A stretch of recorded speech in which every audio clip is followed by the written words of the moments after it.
Está en comunicación con nosotros David Miazo, es economista y jefe de la Fundación FADA. David, ¿cómo te va? Buenas tardes. Alejandra Malem, en Radio del Plata, te saluda. ¿Qué tal? Buenas tardes. Un gusto estar conversando con ustedes. El gusto es nuestro. David, ¿qué alcance o qué análisis haces de los precios justos? Porque si lo miramos como el vaso medio lleno, podemos decir que fue por ahí exitoso en parte, y si lo miramos como el vaso medio vacío, vemos estos datos que acabamos de tirar acá, que el 167% se paga en almacenes donde no llega este tipo de promociones, ¿no? Sí, bueno, entre las grandes cadenas de supermercados y los comercios de cercanía pasan dos cosas.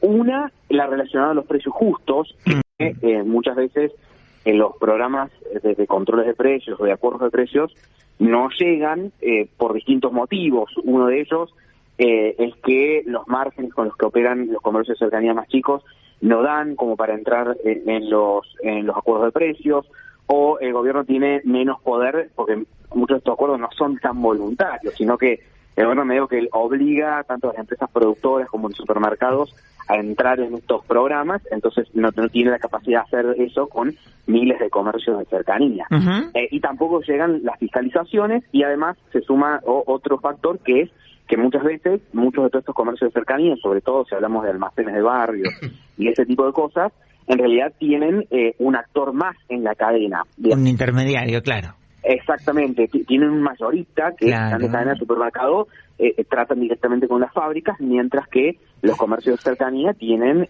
un mayorista en el David, y ni hablar de ese tipo de políticas que yo siempre las tildé de todas las políticas de controles de precios y demás, que me parecen muy positivas, pero me parecerían muy positivas si tendrían alcance en todo el país, porque solamente tienen alcance en Capital Federal, en parte del Gran Buenos Aires, pero en el resto de las provincias no, te lo garantizo que es así. En Córdoba, San Luis, Santa Fe, La Rioja, Tucumán, no existe precios justos para nada. Sí, bueno, eso es lo que te iba a mencionar. No solamente tenemos esta divergencia o esta dispersión de precios entre formatos de supermercados, digamos, supermercados o comercios de cercanía, sino también regionales. No solo que estos programas no llegan, sino que muchos de estos productos de manera sistemática son más caros en distintas partes del país que en Capital Federal. Y no solamente pasa con los productos supermercados, pasa con la nafta. A medida que nos vamos alejando, sí. Cada 100 kilómetros que nos vamos alejando de Capital Federal, vamos viendo cómo suben. Ni siquiera, David, cruzar General Paz ya es otro precio muchísimo más caro, y ni hablar en Córdoba, en Santa Fe, y los impuestos provinciales y municipales que hay. David, en definitiva, ¿fue una política acertada de precios justos? ¿Fue un acierto de Massa? ¿Fue una política incompleta? ¿La responsabilidad en caso de que fuera negativa es de los abastecedores, de los productores de alimentos? Mira, primero un concepto de los acuerdos y los controles de precios. No son efectivos para controlar la inflación.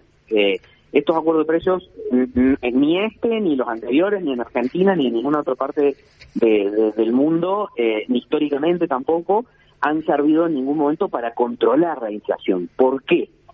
Porque no tenemos un problema de precios. El problema de Argentina no es que suben las cosas. El problema es que la moneda pierde valor. O sea, tenemos un problema de valor. Y bueno, es el cuento del huevo y la gallina igual, porque ¿por qué pierde valor? Porque suben los precios también, ¿no? No, y bueno, y justo a eso voy. En realidad no pierde valor porque suben los precios. La suba de los precios es la consecuencia de la pérdida de valor del peso. Es exactamente lo mismo con el dólar. No pasa nada con el dólar que el dólar sube. A ver, lo que está pasando es que el peso baja. Digamos, tanto la inflación como la suba del tipo de cambio o el suba del dólar son los dos reflejos del mismo fenómeno, que baja el valor del peso. Uh-huh. Y entonces, todas las políticas orientadas a atacar la consecuencia, que es la suba de precios, nunca van a lograr. ¿Y por dónde se ataca, David? Hay dos cuestiones centrales que hacen el núcleo de la inflación. No me vengas con el déficit fiscal y con la emisión, ¿eh? El déficit fiscal y la emisión monetaria. es que no me venga, es economía pura, y funciona así en Argentina, en Brasil y en el Congo belga. Si vos todos dicen que la inflación es multicausal, que no solamente de la emisión y del déficit, Todos, creo que coincidimos, ¿no? Todo lo que no todos coinciden. La teoría económica central en el mundo no coincide con eso. Uno puede buscarle distintos factores, si querés, y los vas a encontrar, pero todos y cada uno coinciden con que en el fondo hay una cuestión monetaria. Si cada vez no hay más pesos en la economía, los precios no tienen cómo subir. Entonces, acá hay un problema, y esto lo corrobora analizando cómo la cantidad de pesos que hay en la economía durante los últimos X años que quieras analizar, y se correlaciona de manera directa con la inflación. Acá hay una mayor cantidad de pesos que nadie quiere, esos pesos van perdiendo valor y nunca van a dejar de perder valor y de subir los precios si todos los días estamos imprimiendo más pesos que nadie quiere. Entonces, ¿y a qué voy con lo multicausal y los formadores de precios y muchas de las otras discusiones? ¿Los empresarios argentinos son más malos que los uruguayos o los brasileños? Para que ellos tengan 6, 7% de inflación, nosotros tenemos 100%. ¿O hay una cuestión macroeconómica de fondo? También es cierto que en muchos países tienen regulado el margen de ganancia, que acá no lo tienen. ¿Y lo tiene regulado el margen de ganancia Bolivia, Paraguay, Perú, países con muchísimo menor institucionalidad económica que nosotros? Tienen una disciplina macroeconómica, una disciplina fiscal y monetaria que han logrado construir porque no la han tenido siempre. Muchos de todos estos países vecinos, no estoy hablando de otros países del mundo, muchos de todos estos países vecinos compartieron nuestra historia inflacionaria hasta fines de los 80, principios de los 90. Y la mayoría de esos, Brasil fue uno de los más tardíos, hacia fines de los 90, pero han logrado mantener durante los últimos 20 o 30 años una responsabilidad macroeconómica de mantener más o menos a raya el gasto público y no emitir para financiar el déficit, y han logrado que sus monedas tengan relativa estabilidad, y cada 2 por 3 nos llama la atención que en las fronteras se ahorra en pesos guaraníes o en pesos bolivianos. Nos llaman, o que ahora nos queremos atar al real como para tener una moneda única porque es mucho más fuerte que el peso. Bueno, nos llaman la atención esas cosas que en realidad en gran parte del mundo, salvo contadas excepciones que seguimos conviviendo con la inflación, han solucionado la inflación de fondos. David, y para vos, por ejemplo, hablas de reducir el gasto público, del gasto fiscal. Todo el mundo habla de eso, hasta el propio oficialismo ha mostrado su interés en reducirlo, de hecho creo que lo han reducido también. ¿Cómo se reduce el déficit fiscal sin hacer un ajuste brutal en la economía, sin hacer un ajuste brutal en asistencia social, donde la gente más lo necesita en este momento? ¿Por dónde ajustas? Una cosa antes. Ahí hay una decisión que tenemos que tomar como sociedad. ¿Queremos tener una macroeconomía más o menos ordenada y que, entre otras cosas, se traduce en no tener una inflación tan alta? Bueno, hay que hacer las cosas. ¿Y qué es hacer las cosas? Y ahí te respondo la pregunta en sí. ¿No queremos reducir el gasto y queremos vivir así? Bueno, convivamos con inflaciones que notemos que cada vez son más altas. Arrancaron el 20, el 30, el 40, el 50 y ya están llegando el 100. Y si seguimos en esa bola, van a ser después del 200, del 300 y así históricamente. Entonces, ahí también como sociedad es una decisión que la sociedad toma. Queremos seguir conviviendo con esto y le damos al gasto, no nos importa, y bueno, es la consecuencia, ¿no? Y ahora la respuesta a lo tuyo. Hoy hay 2 cuestiones centrales que se pueden tocar sin tocar. Gasto social, jubilaciones y salarios públicos, que son los 3 gastos más sensibles en términos sociales. Uno de ellos, que no te va a gustar a vos, no me gusta a mí, no nos va a gustar a mucha de la gente que nos está escuchando, pero es así, son las tarifas públicas. Hoy gran parte del déficit está explicado por los subsidios a las tarifas públicas. Y bueno, si queremos seguir pagando poco de gas, de luz, de todo, vamos a tener que seguir conviviendo con inflación porque el Estado cubre la diferencia entre lo que nosotros pagamos y lo que realmente cuesta imprimiendo pesos, y esos pesos son los que están causando la inflación. Entonces, sí, bueno, también nos vendieron ese verso en el 2015, que íbamos a pagar lo que realmente costaba, nos metieron un impuestazo o un aumento de 3.000%, y seguimos igual, con inflación, y ese gobierno cerró con un 50% de inflación también. Sí, tal cual, y se cometieron muchos otros errores económicos que terminaron generando eso. ¿Cuál?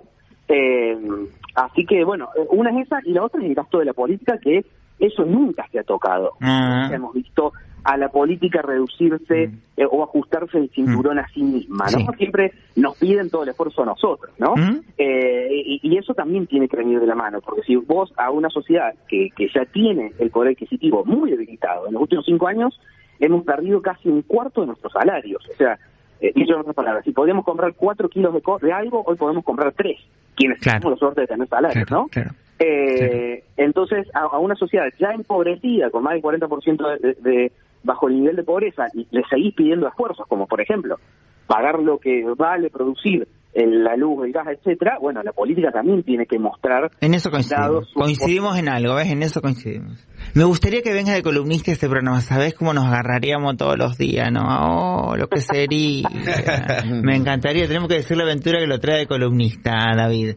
Cuando charlamos. Claro, te invitamos acá al piso y nos tiramos con todas las teorías económicas. Yo no soy economista, pero hablo de la enguda nada más, y porque, bueno, porque me gusta pelear con la gente, y aparte porque tengo una postura totalmente distinta a la tuya, pero me parece que es lógico y también nos podemos entender a través de las diferencias.